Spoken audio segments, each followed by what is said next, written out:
लेकिन ध्यान रखना, अगर आपके वायर में फॉल्ट हुआ तो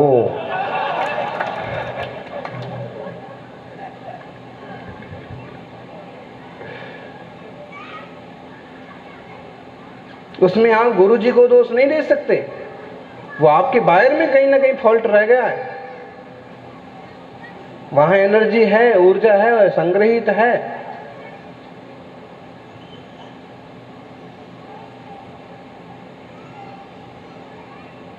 तुम ऐसे बाल पर हाथ फेरते रहोगे तो किस लॉन्च नहीं होगा, करना पड़ेगा इनका तो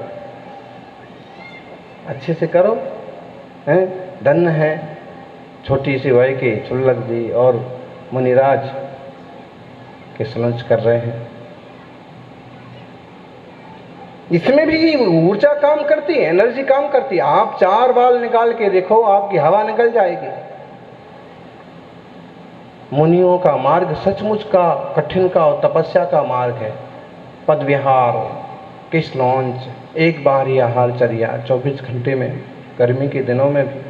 किस लॉन्च की परीक्षा सबसे कठिन परीक्षा है, और जिसने ये परीक्षा पास कर ली उसके लिए छुल्लक बनने में, मुनि बनने में फिर कोई दिक्कत की बात नहीं है। अच्छा, अगर यहाँ बिना केस लॉन्च के बनने लग जाए ना साधु, तो इतने साधु हो जाएंगे कि जितने नीचे श्रावक बैठे हैं। क्यों? केस लॉन्च तो करना नहीं है, सबसे कठिन तो यही काम है। वरना आहार कितना बढ़िया होता है? जैन मुनियों का आहार श्रावक कितनी तैयारी से करवाते हैं। अगर यही लोभी कोई देखे कि वो इतनी सारी चीजें, अब भले ये होता है कई जब श्रावक बाहर से देखता है ना आहार कि कैसे आहार हो रहा है, थाली दिखाई, पहले ही नंबर उन्होंने रसगुल्ले उठा के अलग करवा दिए। वो कहता है रसगुल्ले कोई अलग करवाने की चीज है? चमचम नमकीन, सारी अच्छी अच्छी चीजें, और यूं करते जाते कि हमको नहीं चाहिए, हमारा त्याग है, ये हमारा त्याग है। बचता है आखिर में रूखा सूखा, और वो बाहर खड़ा खड़ा कोसता है। कोई कोई बाहर खड़ा खड़ा कोसता है कि अगर इनकी जगह हम होते, तुम होते कैसे, और अगर तुम इनकी जगह होते तो तुम्हारे भाव भी ऐसे ही होते। क्यों? जब ये संस्कार पढ़ते हैं ना, तो फिर वो सन्यास के संयम के संस्कार बन जाते हैं। ये स्पर्श, दृष्टि। बोले महाराज जी, जब तक हम आपके पास रहते हैं तब तक हमको कोई तकलीफ नहीं होती। तो जैसे यहां से निकले कि सिर दर्द, पेट दर्द, बदन दर्द, चक्कर आना, तरह तरह की बीमारियां हो जाती हैं। क्या है ऐसा? इस तरह से काम करते हैं। इसलिए माँ को कहा जाता है कि माँ बच्चों के प्रति दृष्टि, बच्चों के प्रति स्पर्श। और एक बात है कि जरूरी नहीं है कि बच्चे की मालिश करने के लिए कोई दूसरे को बुलाया जाए। दादी से, नानी से सीखो। और कई दादियां ऐसी हो गई कि उनको ही समझ में नहीं आता कैसे करना पड़ता है। नहीं तो वो परंपरा चलना चाहिए कि उसका पूरा मालिश करते हैं, पूरा स्पर्श करते हैं, कैसे हाथ करेंगे, पांव करेंगे, और उसका बिल्कुल दारा सिंह की तरह पूरा कसरत करवा देते हैं छोटे बच्चे की। यूं पांव कर देंगे, अब आजकल के नहीं कर दे। दाई नहीं होना चाहिए, बाई होना चाहिए। माँ दाई वगैरह से 1-2 बार सीख लिया, बाकी खुद का स्पर्श हो तो उसके लिए और विशेष एनर्जी मिलती है, ऊर्जा मिलती है। ऐसे ही बोलते वक्त आप क्या बोल रहे हैं उसको, ये छोटे बच्चे ना शब्द जब सीखना चालू करते हैं तो एक एक शब्द कैच करते हैं। जैसे आप एक से 2 शब्द बोलो, मम्मी अच्छी कि पापा अच्छे, ठीक, तो वो जो लास्ट में शब्द आया है वो पकड़ पाता है। जैसे आपने कहा मम्मी अच्छी कि पापा अच्छे, तो पापा पकड़ेगा, और आपने कहा पापा अच्छे कि मम्मी अच्छी, तो मम्मी पकड़ेगा। क्यों? उसकी पकड़ने की क्षमता अभी कम है। अब ये बुद्धिमानी आपको चाहिए कि हम उसको क्या पकड़ाएं, कि गाली पकड़ाएं, कि उसको मार के आके ये सीख ले, कि कुछ गाना सीख ले। नहीं, जब उसकी क्षमता इतनी है तो कुछ अच्छा अच्छा पकड़ाओ, ताकि उसके पास जो शब्दों का संग्रह हो शुरू से अच्छा हो। और बच्चे का छोड़ो, आपका, आप सुबह जब सो के उठते हो तब कहीं कोई गाना बज रहा है, किसी मंदिर से भजन की धुन आ रही है, और आप कैसे भी आदमी हो उस समय आपके दिमाग में वो चीज़ सेट हो जाएगी, और दिन भर आप कुछ भी काम कर रहे हैं, कई बार वो ही निकलेगा मुंह से, वो ही घूमेगा शब्द। इसलिए बोलते कि सुबह उठते ही सबसे पहले नमोकार, प्रभु का स्मरण और जय जिनेन्द्र, बड़ों का चरण स्पर्श। रामचरितमानस की लाइन ना बहुत बार बोल देते हैं, प्रातः काल उठ के रघुनाथा, मात पिता गुरु ना वही माथा। रामचरित का एक प्रसंग है। प्रातः काल उठ के क्या करते हैं? माता पिता गुरुजनों को वंदन। पाश्चात्य संस्कृति की तरह ऐसे नहीं छोड़ देना चाहिए कि क्या है, बूढ़े माँ बाप का क्या काम है। नहीं, हमारे संस्कार ये इजाजत नहीं देते हैं कि किसी का अपमान करो, कि बड़ों का अपमान करो। सज्जनों, विनय और विनम्रता से ऊंचाइयां पाई जाती हैं, बड़ों के आशीर्वाद से संकट टल जाते हैं। महाभारत के युद्ध के दरमियान एक बात ने जबरदस्त जोर पकड़ा कि भीष्म पितामह जो हैं वो पांडवों के पक्ष में है, और दुर्योधन रोज रोज रोज रोज आके यही कहता कि भले आप कौरव के पक्ष में खड़े हैं, भले आप हमारे पक्ष में खड़े हैं, लेकिन आपका दिल पांडवों के पक्ष में है। इसलिए आपने आज तक एक भी पांडव को नहीं मारा। इतने दिन हो गए युद्ध होते होते, आपने हर रोज वो ये सुनते और हर रोज विचलित होते, दुखी होते, और एक दिन तो बात यहां तक पहुंच गई कि अगर आप सचमुच हमारे पक्ष में हैं तो आप प्रतिज्ञा कीजिए कल पांडवों को खत्म करेंगे। आप में वो सामर्थ्य है कि आपके सामने कोई नहीं टिक सकता, फिर पांडव कैसे टिके? उनकी ऐसी बातों से विचलित होकर के उनने प्रतिज्ञा कर ली कि कल मैं पांडवों को खत्म कर दूंगा। दुर्योधन को बड़ी खुशी हुई, कल युद्ध खत्म हो जाएगा। उसने जाकर के कहना चालू कर दिया कल युद्ध खत्म हो जाएगा। क्यों? भीष्म पितामह ने प्रतिज्ञा की, और उनकी प्रतिज्ञा झूठी पड़ने वाली नहीं है।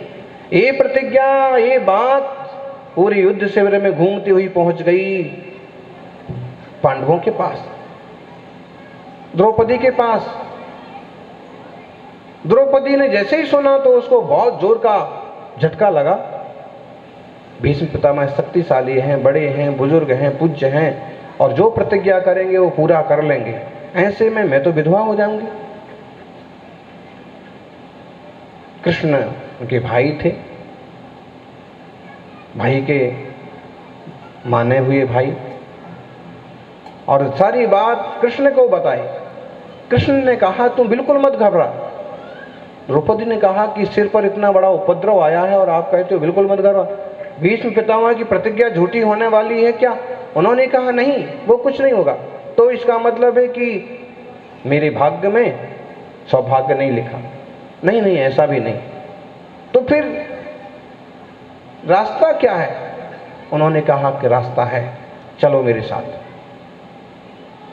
कृष्ण द्रौपदी को लेकर के जहां भीष्म पितामह का विश्राम था वहां पहुंचे। बड़े अच्छे श्रावक थे वो भी, और उस समय वो चिंतन में थे, मनन में थे, सामायिक में थे, ध्यान में थे। और तभी एक तो द्रौपदी स्त्री पर्याय, दूसरा परिचित और राज परिवार की प्रमुख, किसी ने खास रोका टोकी नहीं की और द्रौपदी अंदर चली गई। कृष्ण बाहर ही खड़ी रहे, और जैसे उनके संस्कार थे जाकर के नमस्कार किया। ध्यान में बैठे हैं और जैसे ही नमस्कार किया तो ध्यान भी विचलित हुआ और सहज मुंह से निकल गया, सौभाग्यवती भव। देखना बुजुर्गों का रोल। आज तो हम देखेंगे कि अच्छी बुद्धि के बुजुर्ग भी ढूंढना मुश्किल हो गया। क्या बहू की उम्र की, क्या बेटी की उम्र की, आज के बड़े बूढ़ों का भी कोई दिमाग ठीक ठिकाने चल रहा हो, इसका भी पता नहीं पड़ता। हैं कोई सांस्कृतिक धर्मात्मा नैतिक लोग हैं, वरना ढेरों ऐसे पड़े हैं कि 60 के होने के बाद भी शादी की सनक। वो एक सदाचारी नैतिकता संपन्न सौभाग्यवती भव।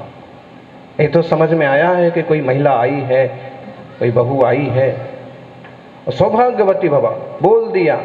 और जैसे ही आंख खोल के व्यवस्थित रूप से देखा, द्रौपदी तुम? उसने कहा कि हाँ हाँ पितामह मैं हूं। और मैंने सुना है कि आपने ऐसे प्रतिज्ञा की। एक तरफ आपने प्रतिज्ञा की कि पांडवों को खत्म कर देंगे, और दूसरी तरफ आपने मुझे आशीर्वाद दिया कि सौभाग्यवती भव।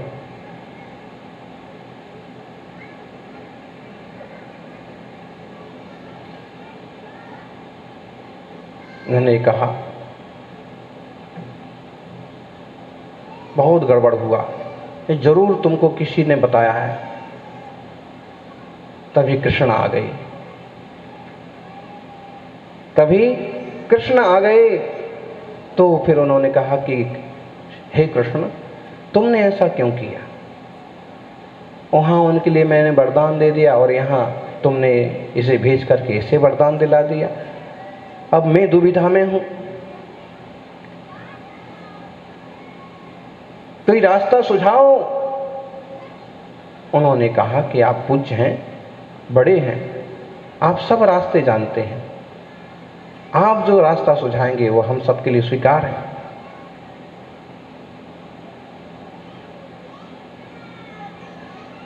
जब सामने वाले और बड़े के ऊपर वजन डाल दिया जाता है तो फिर निर्णय सही होते हैं। और विनय से अगर सामने वाले की बात को स्वीकार कर लिया जाए तो रास्ते खुलते जाते हैं। और परिणाम यह हुआ कि उन्होंने कहा कि ठीक है, पांडवों को बुलाओ।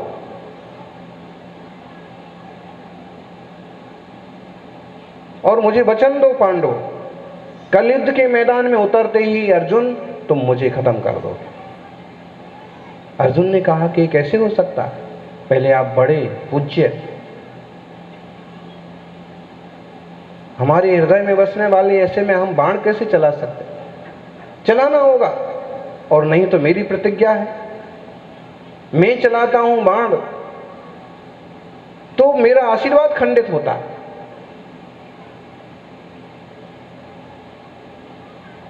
फिर आप शक्तिशाली हैं पितामह, हम आप पर बाण चढ़ाएंगे और आप चलाएंगे तो हमारा तो ठिकाना पड़ने वाला नहीं। फिर दूसरी बात है कि आप किसी पुरुष के हस्त से नहीं मरेंगे।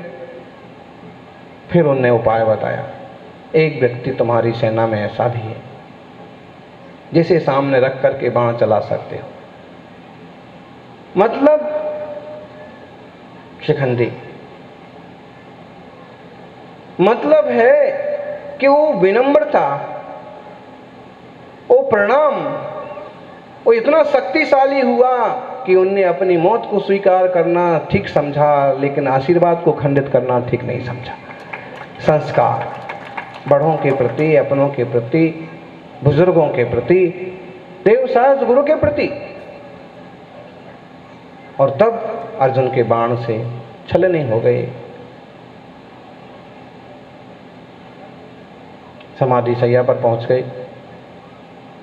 इसे दो चीजें सीखने में आती हैं कि एक तो हमेशा संस्कारवान होना चाहिए, कितने बड़े हो जाएं तो भी अपने सच्चे संस्कार, अच्छे संस्कार, विनम्रता की संस्कार खत्म नहीं होना चाहिए। और दूसरी बात एक कि जिंदगी में कोई भी समस्या हो, हर समस्या का एक ना एक समाधान जरूर होता है। द्रौपदी के सामने समस्या है कि अभी वह विधवा होने वाली है, इसका क्या समाधान है? पितामह के सामने फिर समस्या है कि अगर मैं ऐसा करता हूं तो मेरा वचन खंडित होता है, और ऐसा करता हूं अर्जुन के सामने समस्या है कि मैं जीत नहीं सकता हूं, लेकिन हर समस्या का एक ना एक समाधान जरूर होता है। हिम्मत से काम लो, विवेक से काम लो, कोई ना कोई ऐसा निमित्त, कोई ना कोई ऐसा सहयोगी जरूर मिलेगा कि समस्याओं का समाधान होता चले जाएगा और जीवन मंगलमय बनेगा। यानियों, हमारी सबसे बड़ी समस्या है राग द्वेष मोह। बाकी संसार की चीजें तो हमें कितनी मिल जाएं, कितनी बिछुड़ जाएं, लेकिन जब तक हमारी परिणाम विशुद्धि नहीं होती है, जब तक हम स्वतत्व को नहीं समझते हैं, जब तक हमें आत्म स्वरूप का बोध नहीं होता है, तब तक सब कुछ निस्सार है। एक का अंक हमारे पास नहीं है। एक का अंक मतलब हमारे स्वयं का स्वरूप का बोध। मैं चैतन्य घन आत्मा हूं और ये देह, देह का नेह बहुत नहीं करना ज्ञानी। कितने साल रहने वाला है? बैठो बैठो, करना क्या, हो जाए। कितने साल रहने वाला है? 60, 70, 80, 90, 100। इसके बाद इसका और हमारा भी। और इसका मतलब है कि हमें जो अभी रिश्ते नाते मिले हैं, इनको निभाओ ईमानदारी से। क्यों? सभी कुछ ना कुछ साल के लिए ही हैं, अनंत काल के लिए कोई नहीं है। कभी किसी अगले भाव में मिले तो कहीं प्रेम से ही मिले।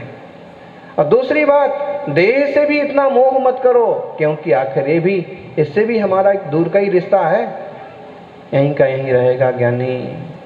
फिर किसकी? फिर चेतना की फिक्र करो। हमारा राग द्वेष मोह ना बढ़े, पाप ना बढ़े, कसाएं ना बढ़े, सहजता शांति और निर्मलता जीवन में रहे। और जिसके जीवन में सहजता शांति निर्मलता होती है, वही निर्मल सागर बन जाता है। वही निर्मलता का सागर सिद्ध परमेष्ठी हो जाता है।